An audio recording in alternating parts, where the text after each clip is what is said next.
আমি যখন নির্বাচন করেছি তখন আমাকে প্রশ্ন করা হয়েছিল যে আপনার প্রতিদ্বন্দ্বিতা যারা প্রতিদ্বন্দ্বী রয়েছে তাদের ব্যাপারে আপনার মতামত কী? তা আমি তখনও বলেছি, এখনও বলছি। তারা আমি বলেছি তারা আমার প্রতিদ্বন্দ্বী নয়, তারা আমার সহযোদ্ধা।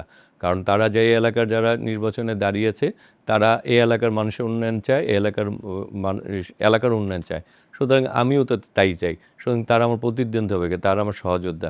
এখনও আমার একই কথা রয়েছে। আমি নির্বাচিত হয়ে আমি কিন্তু আমাদের যে এনসিপির জোটের যে প্রার্থী ছিল তার বাসায় গিয়েছি, তার বাবা-মাকে সালাম করেছি, তাদের সাথে দেখা সাক্ষাৎ করেছি এবং তাদের বাসায় যে আমি খাওয়া-দাওয়াও করেছি। হ্যাঁ? এবং সেও আমার বাসায়, উনিও আমার বাসায় এসেছেন। তারপরে আমার যে আরেক প্রার্থী ছিল সহযোদ্ধা, হ্যাঁ? ছোট বোন তাসনিম যারা, হ্যাঁ? তাকেও সেও আমাকে ফোন দিয়েছে, আমিও তাকে ফোন দিয়েছি, দেখা করতে চেয়েছি।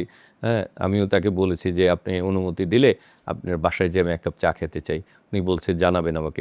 সময় দিয়েছিলেন, পরবর্তী আবার বলেছেন যে একটি অপারেশনে বিজি হয়ে গিয়েছেন। তা বলেছেন যে পরবর্তীতে আমাকে জানাবেন। আমি সেই অপেক্ষায় আছি। উনি যখন পারমিশন দিবেন ওনার বাসায় যাব। কারণ আমি চাই এই ঢাকা ৯-কে গড়ে তুলতে, এই দেশকে গড়ে তুলতে। সুতরাং যারা পজিটিভ, তারাও যদি যারা চান, তাহলে আমি কেন তাদের সাথে তাদেরকে আমি তো বিরোধী মনে করি না। তাদেরকে তো আমি সহযোদ্ধাই মনে করি। বিকাশ পেমেন্টে ১০,০০০ টাকার বেশি অফার। শপিং চলছে তো?